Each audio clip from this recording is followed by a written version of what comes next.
Welcome to Unexpected Points. I'm your host, Kevin Cole, and I am joined by a guest this week. Potentially, I'd have to look back in the archives, but maybe the first guest I could label positively, not as a pejorative, positively as a football guy. None other than Cody Alexander. For anyone who follows Cody on Twitter, you should. It's at _coach_A. Wow, 47,000 followers here, man. You're building up the business there. I see you on the top of the Substack subscriptions and sports newsletters with your Match Quarters newsletter. Very jealous of that, but hopefully, I'll be able to work my way up someday. I'll go ahead, for those of you who are watching it on YouTube here, I'll share the picture here of an article that we're going to talk about a little bit here above other concepts, which is where's the offense in the NFL? So that's going to be the concept, the big picture thing that we're going to talk about here, which I've written about a little bit, talked about a little bit, but I needed a real football guy to get in here and basically just set me straight. So you're the person for this job, I think, Cody. Well, I appreciate it. Thanks for having me on. Yeah, I mean, what I like about your work, and I've been following you for a while now, is not only do we have the schematic stuff, the knowledge, the insider knowledge that comes from that, the lived experience, if you want to use that terminology. I've heard that the nerds don't acknowledge the lived experience of the football guys, and they can be sensitive sometimes when their lived experience is not acknowledged. So you have that side of things, but I also think a healthy respect and a pretty good understanding of the data side of things, the evidence-based side of things. Let's face it, even if it's not spreadsheets, even if it's not data, we're all trying to incorporate evidence in one way or another as to what we've seen, use that to posit what we may see in the future, and then figure out how we should adjust our actions and our strategies based upon that.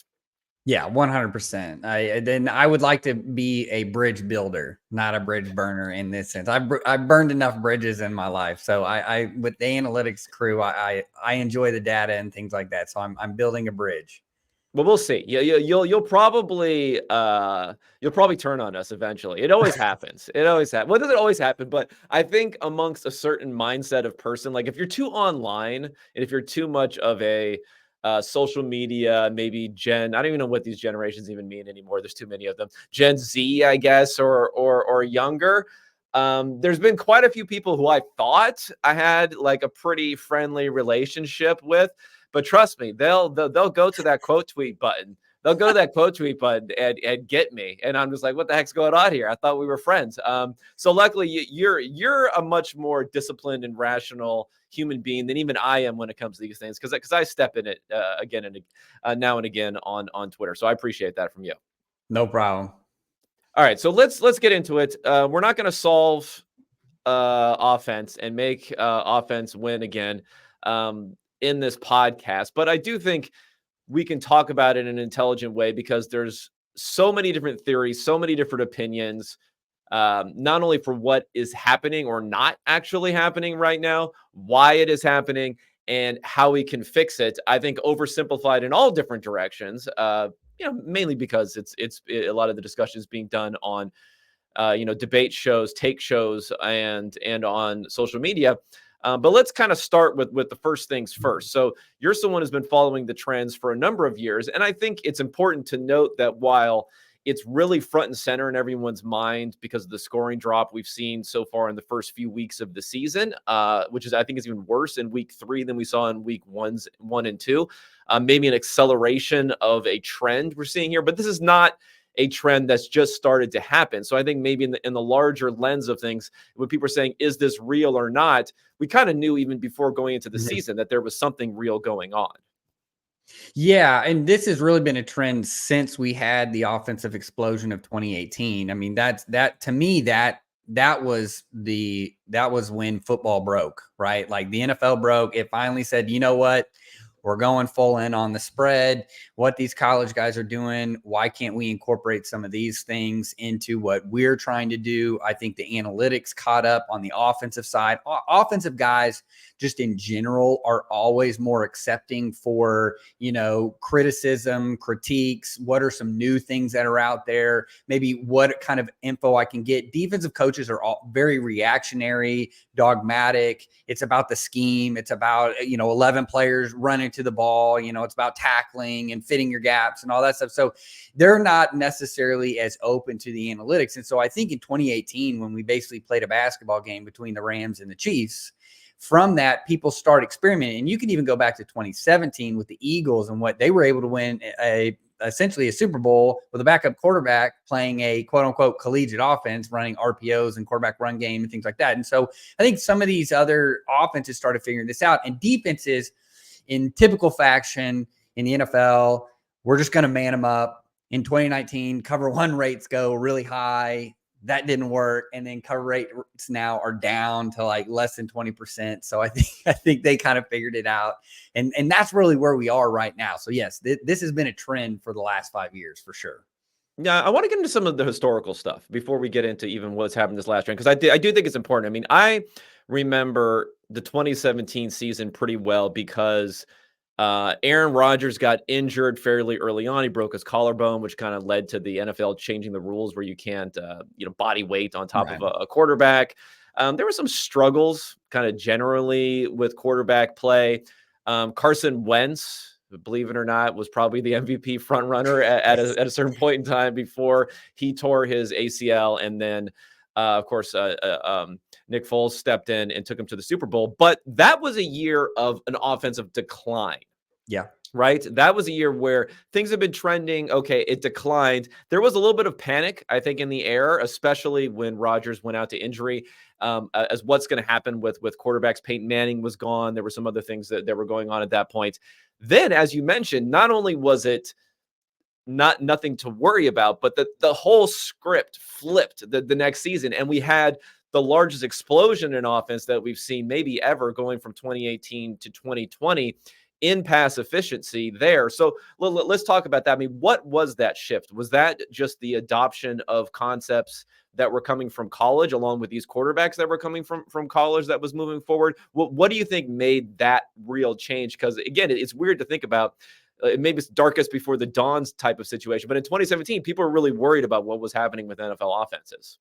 Yeah, I think what happened in 2018 is that you have this young group of quarterbacks that come in that are now able to run the ball. I think also, even with a Jared Goff, you get the NFL's version of the tempo offense, which is essentially Sean McVay getting the same 11 people lined up on the field, line up as quickly as you can. I'm going to scan the defense. Defenses at this time are relatively static. 5 years ago, there wasn't a lot of coverage disguise. It was more or less just kind of like we're going to do this every once in a while, or we only do this versus rookie quarterbacks because I want guys in the right spot. And so you have this where now offensive coordinators are seeing what these static defenses, they're able to manipulate matchups. I think motion becomes a really hot topic around everybody. McVay starts using it a lot. Shanahan starts using it. The Chiefs have always kind of used motion. So you start seeing this explosion of pre-snap motion, which is not something that had been done and is not something that was necessarily big at the collegiate level. So this is one of those things that just starts showing up organically of like, hey,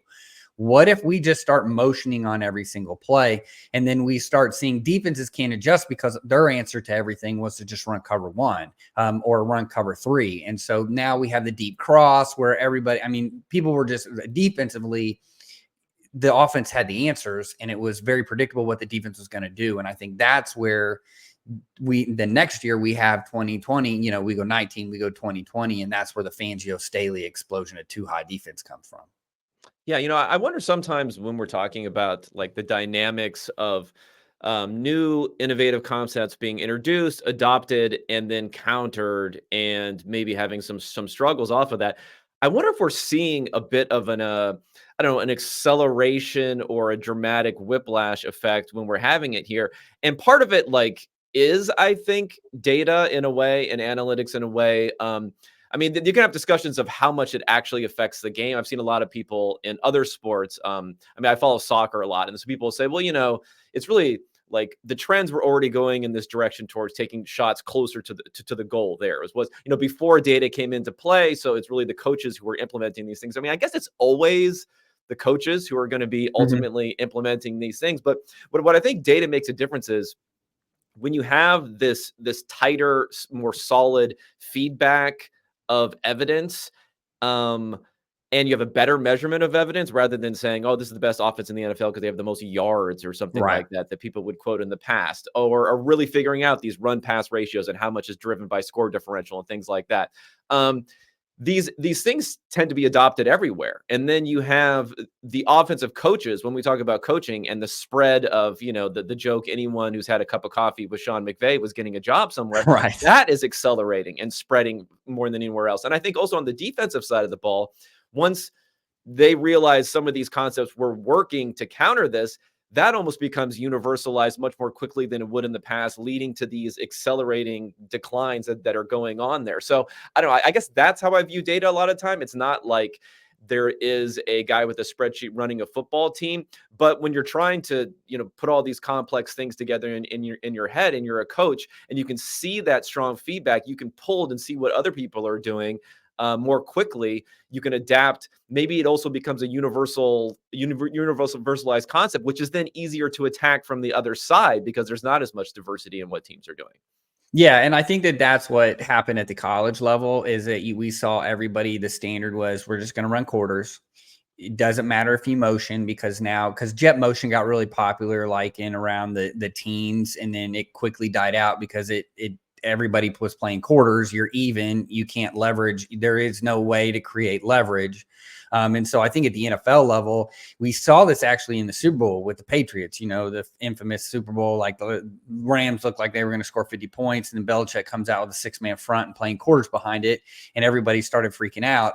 And then we come to find out, well, Fangio had done that. And then he hires it. So like, there's that whole deal right there. Like, people don't understand too, like the Vic Fangio defense has been around since 1980s. Like this was the Jim Mora Saints defense in 1989. Dom Capers taught it to Dick LeBeau. Dick LeBeau adds the secondary into the fire zones. And from there, what the iteration is though that Fangio changed was he decided, hey, what if, since it worked so well, what if we just played everything from the table because we can cut things off quicker. It gives more time for our safeties to identify whether it's run pass, because that's another thing analytics has helped us with is like, oh, hey, play action actually works regardless of what you're doing. And it actually amplifies EPA. So why not only are we using motion, but we're also using play action pass. And so those two things combined, if I just sit in basically a 4-man shell, I can adjust underneath relatively easy, and I don't have to rock and roll. Guys don't have to follow guys. And so I think that that's where we are now. And so that acceleration of like, oh, okay, ask any defensive back at safety, he'll tell you it's easier to play down than it is to play back. Because if I'm already back, man, you can grab me really easy on the line of scrimmage, and then I got to haul it back. But if I can see what I'm looking at as I'm working down, I'm going to be able to gather more information as I'm working to it and then be able to decipher what it's going to be. It also, when people started realizing, it's like, wow, our single high coverages and our 2 high coverages actually really marry together, and we can actually disguise it a lot longer if we work these things together in tandem. And so I think it's more or less like that's where the acceleration is coming from. I mean, you're seeing teams guys that have never done certain things. And then all of a sudden here we are, and we're seeing guys run quarters. We're seeing guys run some, middle of the field disguise. We're seeing guys run everything from a 2 high shell. And I think that that's kind of the interesting part of that acceleration process. Well, what about you? You mentioned something which I thought was interesting about if you're sitting back gathering information. I'm interested in this sort of theme when it comes to players having not full autonomy for what they want to do, but you're able to incorporate a different type of reaction, a different type of intelligence into the system when you allow the players to maybe do a little bit more. Famously, offensively, when it came to the air raid and other concepts, you had a lot of optionality for what receivers and the quarterback could do when they were out there. And it wasn't, the coach, the old school coach drawing up on the board exactly what they were going to do. And they say, if you execute this the way I tell you to execute this, Yeah. it will be successful 100% of the time. So we're just going to spend all of our time doing that, even though, like logically, it's Right. impossible to be 100% but you'd be going after this pot of gold at the end of the rainbow that's extremely difficult to get to. Instead of that, maybe like letting go a little bit more offensively, giving them a little bit more autonomy on the field. Is that something that's happening defensively more often, or is that not really a trend in a match that's gone on between the two sides? No, I do think it is. I think the 80s and the 90s ruined us as football, fans. We think that everybody's a dumb jock, especially if they play it on defense, that they're just, I hit the A gap, like that's my guy. Makes it really simple. I think nowadays you have to be really nuanced on defense. You can't, the physicality they've tried to take away as much as they possibly can from the passing game is essentially the offensive line and defensive line is obviously physical. Run game is obviously physical. You have to tackle, you have to bring the guy down. But in terms of just coverage wise, you can't, patrol the middle of the field. You can't have an enforcer guy that's just looking to clean somebody's clock. Secondary players can't touch. So I think a lot of times, especially these safeties, and especially knowing that quarterbacks are so good now. I mean, even the way that, yes, quarterback play is down, but if you really look at the development of in some of these younger guys of what they're able to do when they get into the league compared to some of these guys that were later on that were only throwing like 15 passes a game in college. I mean, a lot of these guys, you talk about 10,000 hours. A lot of these guys get 10,000 hours in high school. They start playing 7-on-7 in 7th grade, and they're throwing a million passes by the time that they even get into college. So I think that part of the game has accelerated. I think passing is a lot better. We're just and so what happens on defense is if these match rules now is that we now have to adjust to what the offense is doing. We have to have checks, we have to have matches, and that puts more onus on the players. It gives more autonomy to the players.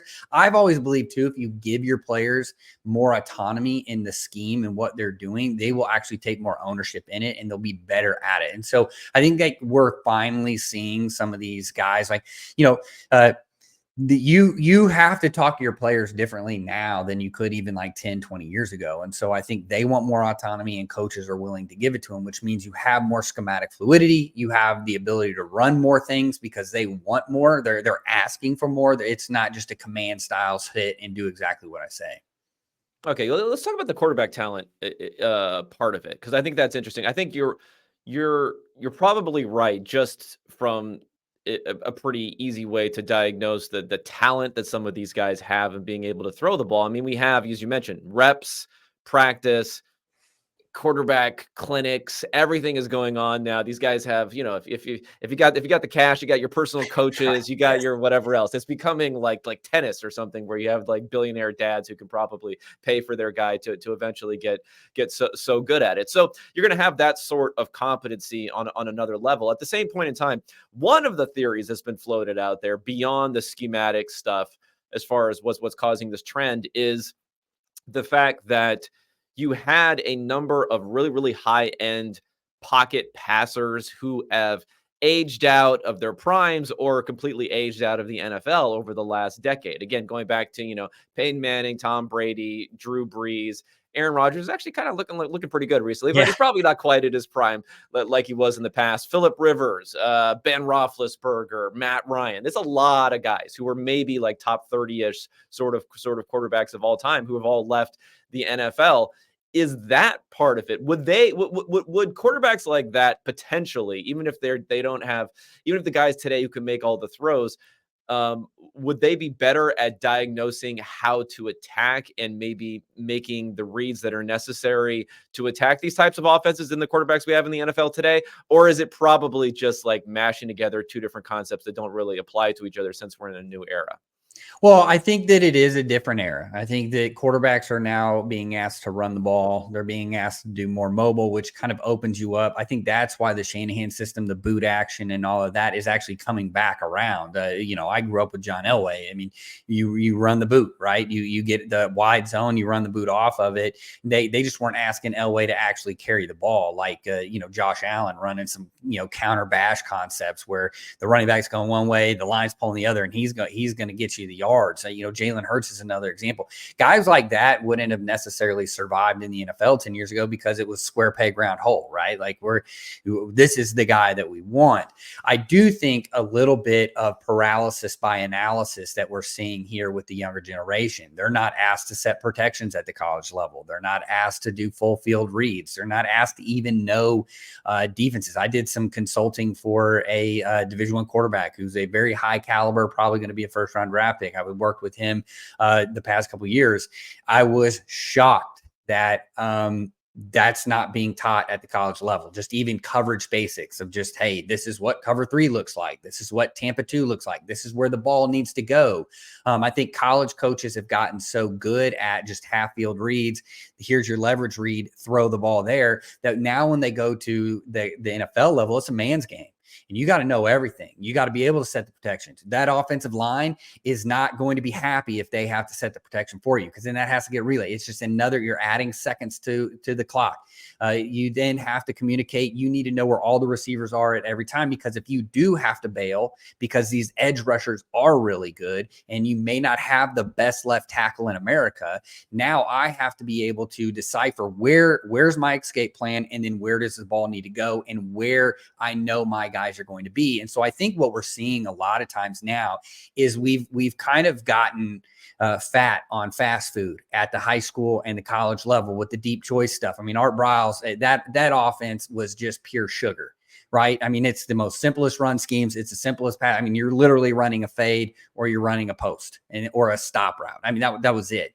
And I mean, we see this at Tennessee. And so these kids, they get up to the level of the NFL. And now, hey, I have to run full concepts. I have to be able to set the protection. I got to do all of this. I got to identify the mic. I got to know what maybe a coverage clue is before I can even do it. I think that's why we're seeing a renaissance of like guys like Sam Darnold, right? And then who are the best at processing? I mean, I think Stroud's a great example of a guy who came in and was able to process really fast and has seen the game. I think Jaden Daniels is another great example. I mean, him last night was just amazing. He can diagnose what's going on, get the ball out to where it's supposed to be. So I think it's twofold. I think it's a little bit of that we're probably in a different era and the offenses are going to look differently, but also too that these kids are being asked to do more and we probably need to let them cook a little bit longer. Okay. Now, obviously there was a lot of mocking sort of reaction to it. Let's outlaw too high safeties from Yes. Mel Kiper. I don't know how that works exactly. Maybe you put one of them in like a little jail in the middle and he can't come running out until after the ball's been thrown or something like that. But it was fun. It was fun for the discourse, I guess, for a little bit there. But at the same point in time, a common retort is, and as you even mentioned, these concepts have been around for decades and decades, at least in some form. So then the question comes down to, is it a new button that's being pushed? Is it a similar button in the past that's just being pushed more often? That's another thing that's brought up, is to say, okay, too high has gone from 36% of passing plays to 48% of passing plays. I heard you could have different reactions to that. I've heard some reactions that from 2020 to 2024 saying, well, it's only a marginal difference. And I'm thinking, well, it's a 20% difference. And if you think which circumstances you can actually even think about using it, then it's even a higher difference. So maybe so how much is like hitting the button more often versus how much of it is an actual change in what's going on? Because again, people are saying this has been going on forever. So theoretically, offensively, we should be able to beat this thing in the same way that we've been doing in the past, if that's the case. Well, I'll give you some historical context. So the very first spread offense actually shows up in the 1950s, Dutch Meyer. You can actually go buy his original book for like $5,000 on Amazon. So it's out there. Someone's got to make some counterfeits. There's got to be like, I know. Just rub some dirt on it or something, yes, make it like fold the pages. Myers. Yeah. Yeah, but Dutch Myers at TCU starts running the spread. Okay, it doesn't really catch on, but we do start seeing like cover 2 drops in the 60s and in the 70s. We get the fire zone stuff, and then it was more of a passing down thing. I think the other misnomer is these Tampa 2 defenses that from the 2000s that have kind of been immortalized. They're really cover 3 defenses. I mean, that's really what they were. They ran Tampa as kind of this not on every down, but on majority passing downs. They ran it at a high level, but it's really not. I mean, you can even look at Eberflus, who is a Tampa 2 guy. I mean, Eberflus is running the highest rates of cover 3 in the NFL outside of Gus Bradley, because no one's going to beat Gus Bradley. You don't have the Mike linebacker running, 40 yards down the field to cover guys like in the past. And yeah. And so someone's like, well, what happened? I go, well, you need a Hall of Fame linebacker at Mike in order to run it correctly. Right. And so people kind of got rid of it. Now we have what are called non-traditional Tampas. People are like, wait, what if I just put a safety as the pole runner? He's already there, or he's a better athlete and can actually run. And so that's where we are today. I think that it's more, we have creativity. It's, genius of desperation, right? We're getting smoked by offenses. We know that Tampa 2 works. We know that we can cut it off. How can we make it look different? We can't just sit in a Tampa 2 shell, because guess what? We've already gone through that era. Everybody has Tampa 2 answers. We don't want to go back to that again. And I think too, it is pressing the button more. I've had more conversations with NFL coaches in the past several years of just, hey, quarters. Talk to me about quarters, and not the country, I call it rails, right? You're a train and you're on tracks and you have to stay on your track, and it's deep quarters coverage and nobody moves. I'm talking about match coverage, of being able to layer the middle of the field, being able to play different techniques with your corners. Maybe we press them and we just lock them on. Maybe we do some other things and we do some different things with the safeties. So to me, it's more nuanced now. And so you're able to then press that button a little bit more. I do think that in the last 5 years, what's the answer to the spread? These guys are going to college campuses every single year to talk to some of these guys. These college coaches are going to these NFL staffs and they're sitting down and talking to them. There's a transfer of information. The answer to the spread's already out there. I mean, you could even argue that the college level is post spread. I mean, Tennessee running the Art Briles system is still, now it's as much of an anomaly as it is today as it was in 2011. And so we've kind of moved past that. We see more dynamic offenses at the college level that are having multiple tight ends. Now, I do think that it's everybody's running the same thing. But I think, to me, that's where we're at defensively, is that we have the answers. We know what they are. So we're going to run them. Now offenses have to figure out, okay, what are the new answers? What are some things that we can bring back? Things that I've heard of actually being brought back are like, hey, what if we just start bringing back some old West Coast stuff? Because we know now we can get full progression reads through it. We still have some of our man adjustments and adjustments to different things. But now, instead of I have to read the safety in order to know what the coverage is, I kind of just need to read the pattern where my main target is and just hit it in the window. Okay, before we get to solutions, I know there's plenty of solutions out there, so I'll head you off on that one for a second, and hopefully we're not just going to talk about running the ball as a solution. No. But I wanted one more thing I want to talk about, because again, like the scheme stuff, I think sometimes we can get, and this is easy for me to say since I don't understand the scheme stuff. Sometimes we get really focused on micro things that are going on, where if you have a macro like shift of mentality, it just flows down into everything that you're doing. Like you're talking about, you're going to hit the button a little bit more if you start to realize a little bit more that, like a lot of offensive success comes from these explosive plays. So if I can just shift my mentality to focus less on maybe a success rate type of metric that you would think about, and focus more on shutting down. Because if you get rid of 1 or 2 explosive plays a game, that has a huge difference over the course of the game. So that sort of thing. And I think that's what happened maybe on offense a little bit first, is one of the psychological explanations for why teams were not opening it up and passing as much as they were running is they were looking at it for successful play. So if you got 4 yards on first down on a run, that felt somewhat similar to getting, like a 12-yard pass on first down. It's not the same, but you feel like you're on schedule and you're not looking at it as that big of a difference. I mean, I'm wondering, is part of that maybe the on the defensive side too? Because I'll get, of course, this is like, Twitter mouth breathers most of the time, but then people will be like, well, if you let to the team run, then they're just going to run on you all day long. You'll never be able to get off the field. It probably doesn't feel very good. All the physicality you've been preaching in every single team meeting seems a little like off message versus what you're allowing the other team to do to you on the field. Like, how much of it is just that shift in the macro mentality, which then flows down to everything else? Yeah, I think we finally got to the tipping point where, and I think you said it on Twitter, like we finally have got to the tipping point where like defensive coaches, hey man, if you're going to get a 5-yard run on first down, okay, we'll live to play another down. 2nd and 5, guess what? It's probably a pass. And I've actually kind of looked at it. 2nd and 5 and shorter still kind of is a little bit 50-50. But I think for defensive coaches, they're like, look, if I would rather take a 5-yard run, because I know a 5-yard run means I tackled that guy. You can throw it out there to Deebo Samuel for a 5-yard hitch, and my corner could just bounce off of his thighs, and then he's got a 50-yard touchdown. I think that's part of where offensive coaches are thinking about it. Also, too, of like, hey, zone eyes on the quarterback. We're going to be able to flow to where we're going. I don't have to, if I miss a gap, there's less explosive plays. I don't need my linebackers just, burying themselves up into the line.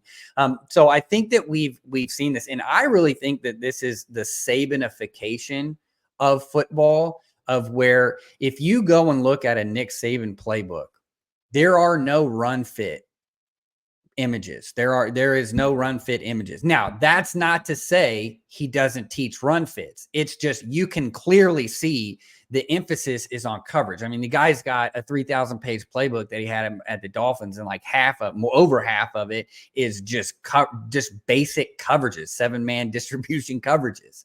So I think that that's where we are now, is that it's like, look, you said it. We want to compress the field. We want to cap verticals. You will not get explosive plays for us. We are not going to isolate corners who cannot get hands on receivers anyway.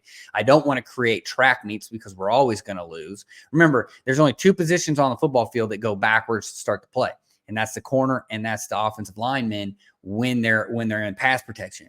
So the advantage is all in the offense. And I think that's really where it is. It's weird to say, because I mean, I grew up and it was all about stopping the run.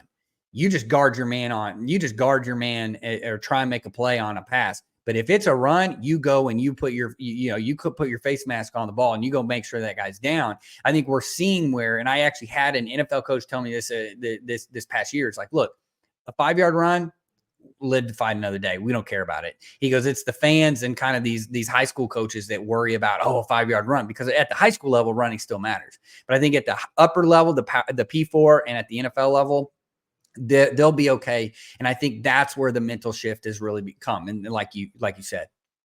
Yeah, no, it's interesting. The idea of, I think that the flip side of, if we execute perfectly running the ball, and there's more of like an execution element when it comes to that, because you need like all 11 players to be involved. I mean, maybe the quarterback's not super involved in some of these running plays, but sometimes he is, at least as a decoy for a potential play action or something like that. So it's really like this hugely execution. Whereas, on a pass play, someone could blow a block, the receivers could just be out there, running around in circles, but the one guy is open and the quarterback can get him the ball, then you're good. So there's less of like a coaching execution. I do wonder the equivalency where you're talking about this focus of, if we do everything right running the ball, we'll just matriculate the ball down the field and we can't be stopped. At the same point in time, as if we do everything right defensively against the run, we're going to put teams into 3rd and longs, and they just salivate at the idea of putting them in a pass only long down and distance situation, because that's where the fun things really happen on defense. I think you're exactly right. And it's kind of been, you pass to score, you run to win, because running is more of a game control. And defensive coaches, to your point, is if I can get you in a 13, 14, 15 play drive, there's probably a point where you might put the ball on the ground.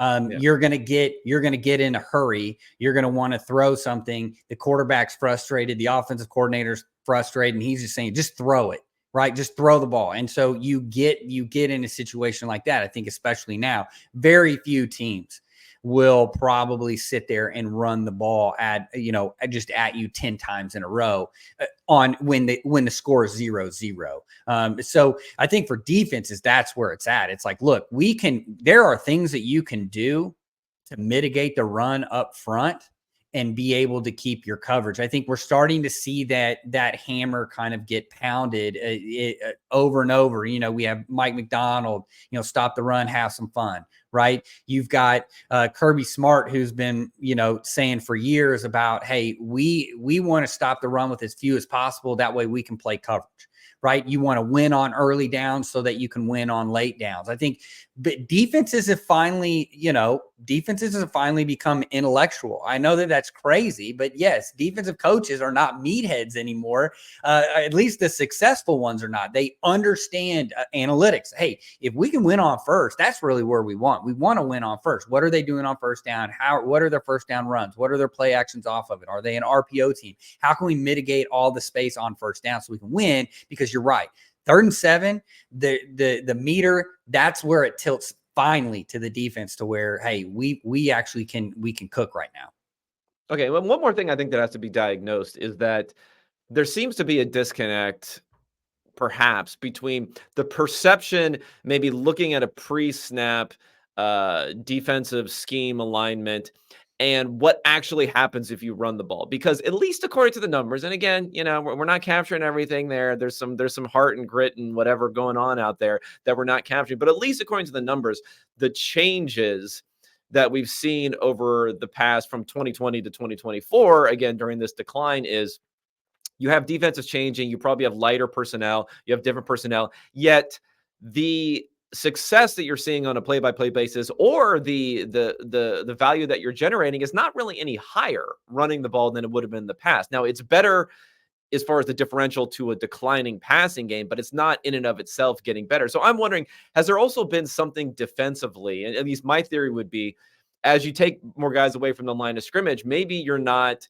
making as many short stops, but maybe you're giving up fewer of these, like I think to CJ2K or something, where he would break free and he would just be gone because there's not as many fast players back in the back end to potentially make a tackle. Is that also part of it? That maybe this defense is more effective at stopping the run than people would have thought when you have guys away from the line of scrimmage sometimes. Yeah, so I actually have a unique perspective in this because I was a GA for Art Briles at Baylor, and I actually saw the transition from 2010 Robert Griffin, all 10 personnel, to when we added a tight end in the game. And now everybody starts rolling the safety down, and now we get all that space up. So we had to actually devise a way. And I've been saying this for years. Like you talk about Twitter trolls. I've talked about this for years, where you want to get people really fired up. Talk about run fits, because it's like politics and religion, like people and their run fits. It's very, hey, I'm a lever spill lever guy, or I'm a spill overlap. I reveal myself as knowing nothing immediately in these conversations. Right. And that's maybe I'll just ask you to give me some scripts that I'll throw right. out there. And so what ends up happening, we had to devise ways to stop the run with 6 defenders. That's essentially what we had to do, because our nickel was going to be removed. Our safeties were going to be playing from the table. We had to figure out ways to do this. And so one of the ways that you do this is actually with your front structure and how you structure it. Like the penny stuff that we're starting to see now, which is basically you have 2 edges, 3 interior guys, 1 off-ball linebacker. What you're trying to really do in all of that is you're funneling everything to the A gap, right? We're not going to let you run outside because I got edges outside. We're clogging the B gap so you don't have a bubble. And then everything has to be funneled to my Mike linebacker, who's now in the A gap. And then even in like nickel packages with your 4 down front, we're getting these what's called gap and a half playing. So it's really a technique shift where we're asking defensive linemen to stack guards, and then we're just playing off the center. Because I think most people don't understand about run is that the center turn in a run, that's where the ball is probably going to cut back off of, right? Is like even if it's a down block, the ball's coming on the butt side of the center. If it's zone, the ball's coming on the butt side of the center. Only really in stretch do you see it where it tries? But I mean, even a lot of times that's the problem with wide zone, is that thing can hit anywhere. So that to me is where, when you talk to defensive coaches, it's the shift from not necessarily always playing a shade nose or a nose on the center. Now we're going to expand these anchor points. So essentially what you're doing is you're moving the spacing of the defensive line out. So most offensive coordinators don't want to run the ball in the A gap. Most running backs don't want to run the ball in the A gap. It's off tackle or outside. That's where the home run balls are, right? That's where the space is. So that to me has been a shift defensively, being smarter about how we're running the ball, doing some different stunts to do this, but also how interior defensive line play is being done right now is different than it would have been maybe 5-10 years ago. Okay, let's get to solutions here. We've talked enough about the diagnosis. Let's get to the solutions, which may or may not work, but whatever sounds most convincing is the best, whether it actually works or not. So, okay, we're gonna toss Mel's idea of banning two safeties aside. Now, from a structural standpoint, at least one of my ideas, which I actually saw Daniel Jeremiah, of course, he's checking my feed, he's stealing my ideas. He also said, like, maybe if we just widen the hashes in some way, it like in a very blunt force sort of way opens up space, right? Opens up space on one side of the field and makes it so that no matter how many safeties you have deep, you can only, like, the distance between the safety and like potentially stopping the run and the safety and the space that he needs to cover out in the field becomes bigger, and therefore potentially opening up some space. So that was an idea that I had. Do you think that it's possible we'll get to the point that we'll have to do like some of these big structural ideas to change things? Or do you think offenses can innovate their way out of this? Because I feel like there's some pessimism on this, only because we've had a trend for several years now in the other direction. Yeah, I just think it's cultural where we're at. Everything's knee jerk. Everything's 24-hour news cycle. Everything's like, I got to get my hot take out right now. I think the onus is on the offense. We've seen this cycle before. I mean, again, we can go back to like Lawrence Taylor. I mean, nobody could. Lawrence Taylor ruined a whole season of football just because they were using him. Sometimes they were blitzing. Sometimes he wasn't. The fire zone in the 80s. I think people evolve, people figure out how to then defend it. And I think that's, with that, offenses have already started to figure things out. We had the cheap motion last year. I think defenses are slightly adjusting to it. You're still getting an isolation with one of those receivers. We're seeing too these escort screens. So now we're giving a lead blocker to the check down, knowing that, hey, if you're going to zone us out, we're going to get a check down. I think too, being more timely about your shot plays, being able to identify. I thought last night was a great example. They finally got McLaurin in an isolation on the outside, and they took a shot. And I think that to me is where it needs to go. You need to put plays together. You can't just be calling it. I think what it really is you can't be a play caller. You have to be a offensive coordinator. You have to coordinate the offense. You have to get the correct plays in. You have to understand what the defense is trying to do to you from that too high shell. Look, quarters beaters are out there. The Tampa 2 beaters are out there. So we've gone through these iterations. I mean, people know the beaters. Go ask any college coach that's offensive college coach is worth their salt. They can tell you all the cover 4 beaters. They can tell you all the Tampa 2 beaters. I think that at the end of the day, offenses now have to get a little bit more creative than what they're doing. It can't just be, I'm going to put a jet motion right here, or I'm going to push this guy, or, we're just going to escort screen everybody and everything's going to go. I think Shanahan was really good about creating ways of getting yak. He understood that yak becomes really important. You change your structure of your roster. I think McVay has done a really good job. A lot of bunch, which gives defenses hard time, playing the same personnel on every down, which now forces the defense to kind of figure out, okay, once they put base in, now we just go attack them through the pass. I think that there's different ways with personnel. Great example I saw in the Falcons game, taking Bijan Robinson, moving him in on a zone man indicator, seeing that it's zone. You've got a linebacker now outside, and then now I'm just going to run him. I'm going to run him on a fade route, knowing that linebacker now has to take him. So I think that there are things that you can do motion wise, structurally, personnel wise, that you can attack these. I think it's too knee jerk to say, oh, well, we need to change structure. We need to do the hashes. And I'll even go further. Ask any offensive coach or any defensive coach on the first play of 7-on-7, where is that ball placed? It's placed right in the middle of the field, because that's where offensive coaches want to be, because you have space on both sides. So I don't think that's going to change. I think offensive coaches will be like, no, I don't want to change any of that. It does tilt the game a little bit, but I don't think NFL coaches, that you would have to completely rehaul. You would have to rehaul your entire offensive structure just because of the spacing issues that you have. It's a completely different game, college to NFL.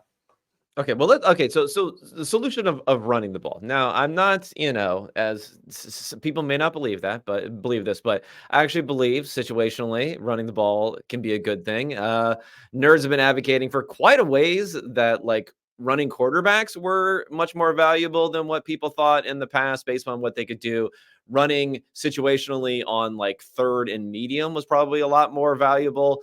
Whereas, pass rates, at least they used to be, even on something like 3rd and 3, used to be like 85% pass rates, where that probably wasn't necessarily appropriate when you can bring in 4th down, all this stuff. But the point being is, run the ball in and of itself is not, at least in my opinion, a fix for this. It's maybe a Band-Aid when you're talking about limiting some of the mistakes you can make on the other side of the ball, and giving a floor to your offense that may not have existed there. But situationally, perhaps this is different. So if you're looking at the old rules of things, where you'd say, oh, we will check into a run when we see 2 high safeties, like the simplest way of looking at an offense, maybe that doesn't necessarily apply anymore. But I guess contextually, what areas can we turn that knob a bit, do you think, with running the ball right now, and then maybe even going out into the future, where you have a little bit more time to think about personnel, to think about schemes, to think about adjustments, how you would move things, like where you might have to be thinking 2 years from now, I want our offense and our offensive personnel to look like X, to then potentially use the run more in certain situations. Well, I think you have to run smarter. You have to design plays that are going to move the defense pre-snap into advantageous angles. I think that's where motion comes in. If you're just lining up and you're running the ball, that's easy. If you're getting into predictable running formations and running the ball, that's easy. I think defenses already have adjusted to that. They can play too high to that. I think we are seeing that trend, though, of where offensive coaches are like, hey, Dad, what is the thing that it used to be? Is like, oh, too high, run the ball. Okay, I got it. All right, so we're gonna run the ball. But the problem that we're having, and this is where I think coaches that can manipulate the run are going to then be more successful. This is kind of the argument against the Chiefs right now, is they don't have a 4-minute offense, and the run game is very simple. And so we can defend that. And if the Chiefs want to run, that's great, because that means the ball's not in Mahomes' hand. I think you've got to start moving in. I think you made a comment on Twitter a couple of days ago about how the Saints were basically running into these boxes that were not advantageous for them to run.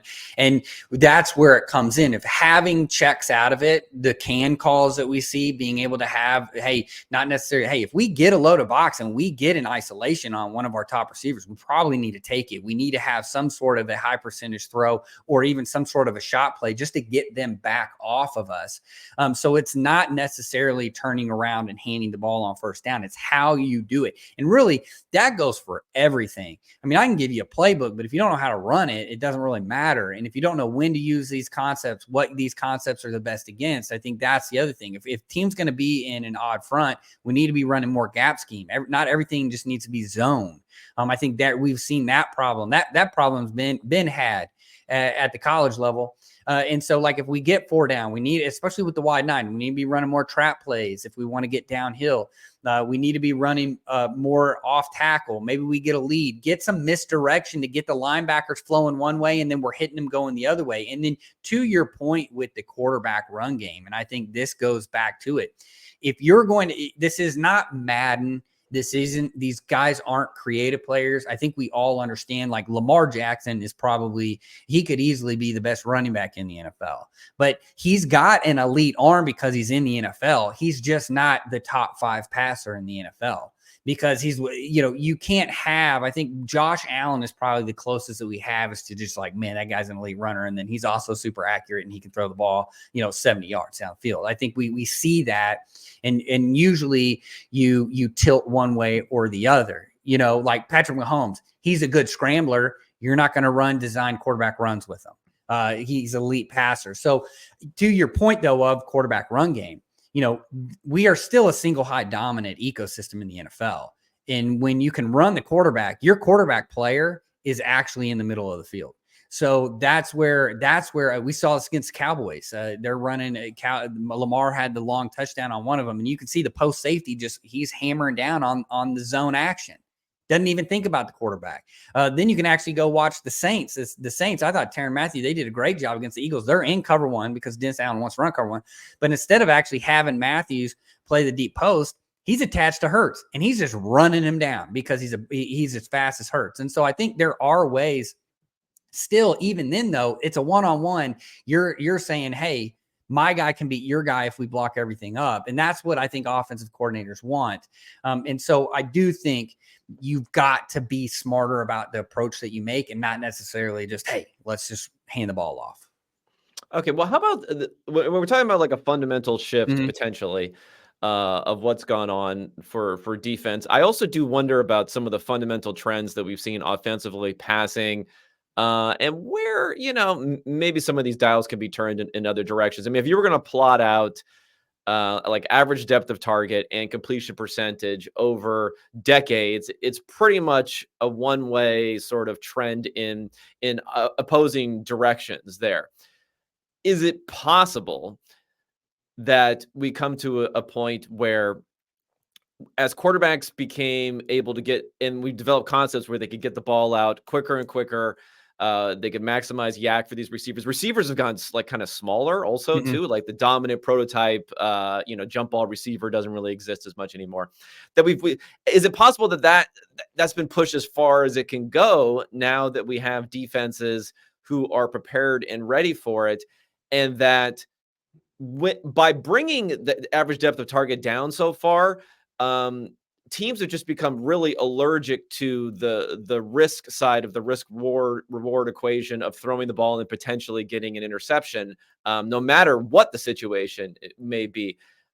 Is there anything there, or would that not be one of the first places you would look at, is to say, again, we don't have to do it a lot. It's not basing your whole offense around it, but saying if we threw in another handful of shot plays a game in situations where our expected points are maybe low going into it. So if we lose the ball down the field, it's not as much of a disadvantage as it would be on, 1st and 10 or something like that.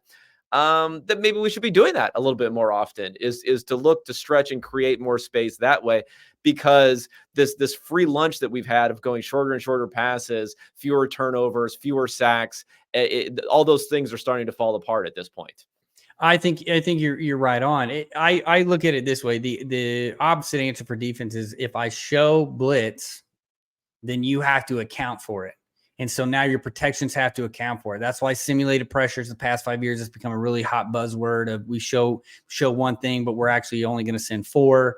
I think on the offensive side, if you're not going to throw a shot, like if you're not going to play a shot, those guys are going to sit on top of it. And I thought I go back to last night with the Commanders. There were instances where those DBs were sitting at the sticks waiting for this short throw, and then all of a sudden the receiver goes by and look, he's open. So I think you have to be willing to actually throw the ball deep. I think the only team that's willing to do that right now is the Colts, just because they've got Anthony Richardson who can throw the entire length of the field. And Alec, who would have thought it was Alex Pierce or whatever, is like one of the top receivers in the NFL this year, just because he's tall and he runs fast in a straight line. So to me, I think that you're spot on. You have to prove to the defense that you're willing to take the shots, and you have to be able to take the shots. It's funny. I heard Sean Payton and his quarterback coach Davis Webb talk about it in the offseason of we don't want to be check down Charlies. And then you look at it and it's like a lot of these quarterbacks have become these check down Charlies where I don't want to throw an interception. I think too, a little bit of it is where we've gotten kind of too far into the analytics weeds of like, hey, we don't want to throw interceptions. We, don't do this. We don't do this, or we only do it when we see this. And I think that at some point, you do have to take that shot. If you believe in your receivers, then you got to take the shot. I think a Keon Coleman going to the Bills, I thought, everybody kind of questioned that. It's like, man, he runs a 4.6. He's not that fast. He's really a big ISO ball guy. And then look at, I think that's going to pay off in the long run for them because you're going to get a lot of too high shell. You're going to get isolation on the outside. He can jump ball, go up against some of these DBs. And I think we're seeing this too. The Seahawks are a problem if you have a small receiver core. Their whole entire, both their corners are 6'3" or better.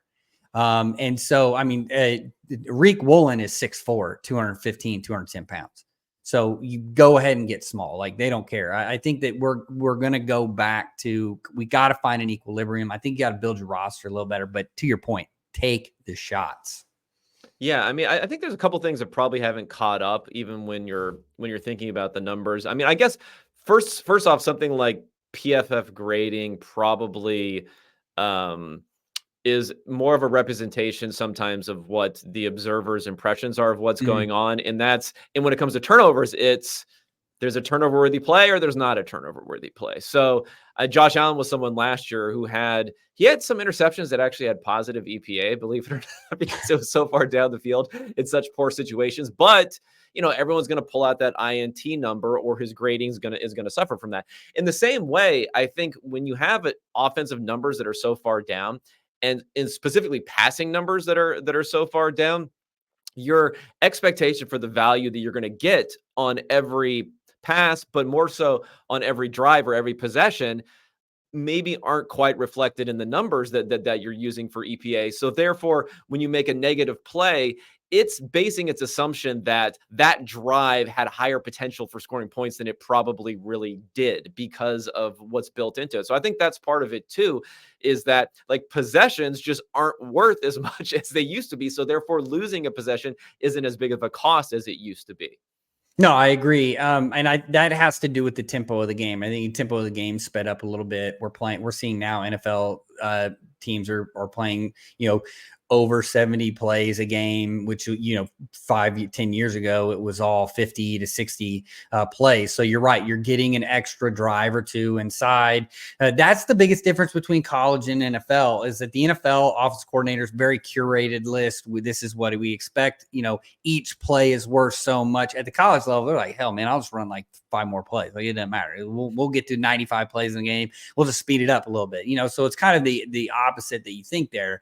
And I just feel like at some point, like you said, you've got to kind of come back to that. Let's come back to sanity, that bell curve. Let's be right. Let's try and find the midpoint of that and not be at the extreme where we're so aggressive that I don't care about it, but also that we're not so conservative that we literally can't move the ball down the field, or we're the Commanders and we're kicking 7 field goals in a game.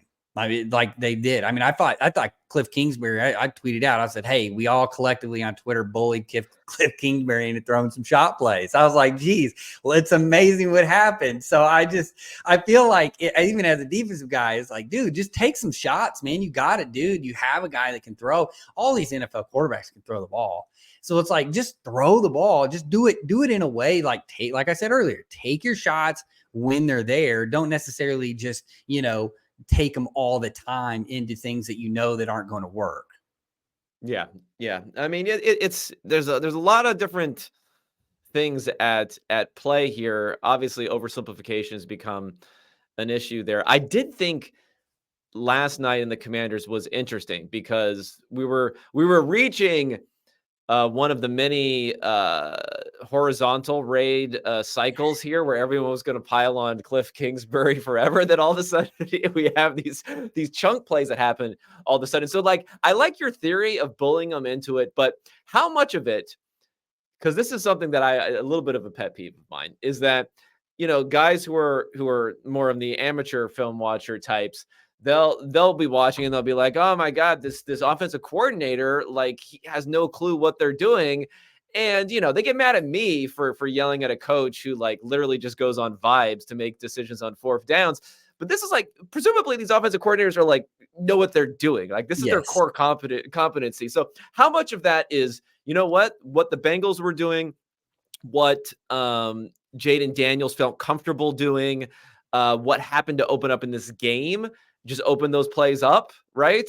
And how much of this is Cliff Kingsbury decided in some sort of way to direct this so that it enabled those things to happen where he wasn't allowing that as much in the past?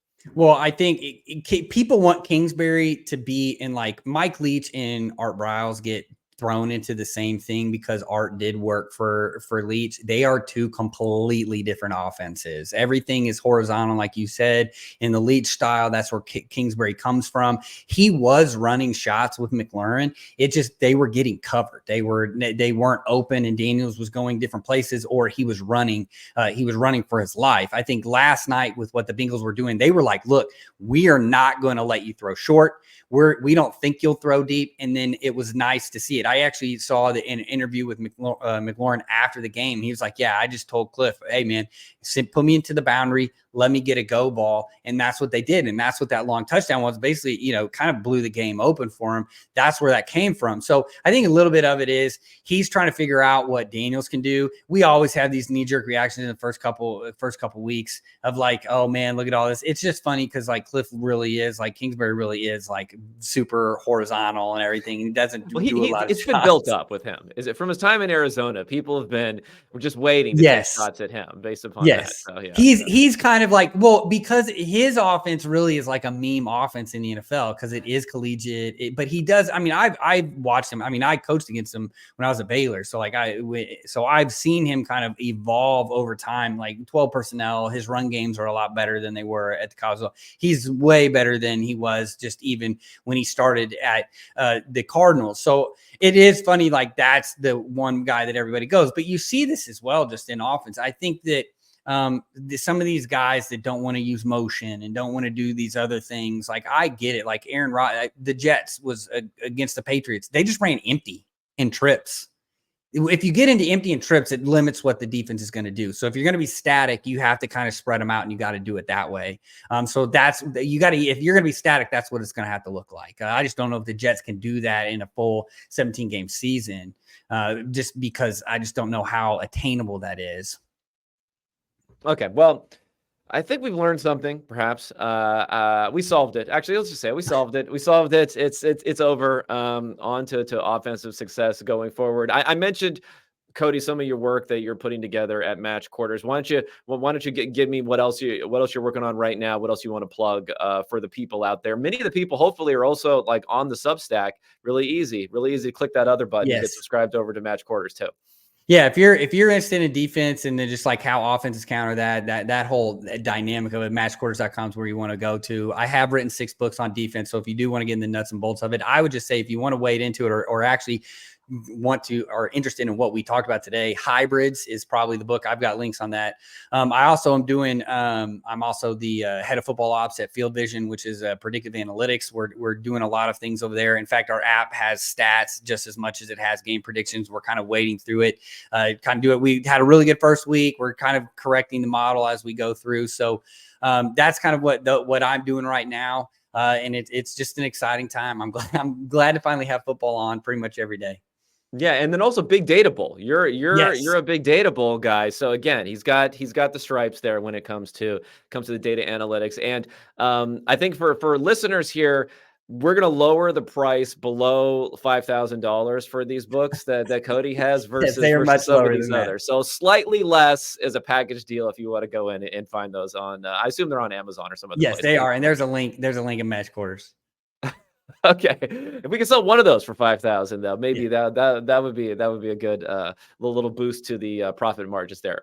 All right, Cody, thank you so much for joining me. Thanks to everyone for listening in. We'll see how this evolves throughout the season. And, I really enjoy talking to you. So I might bug you some more in the future when I want to have someone come on that can actually explain what's going on a little bit here to match some practical experience with my theories going forward. Anytime. All right. Thanks so much, everyone, for tuning in. And I'll be talking to you guys next week.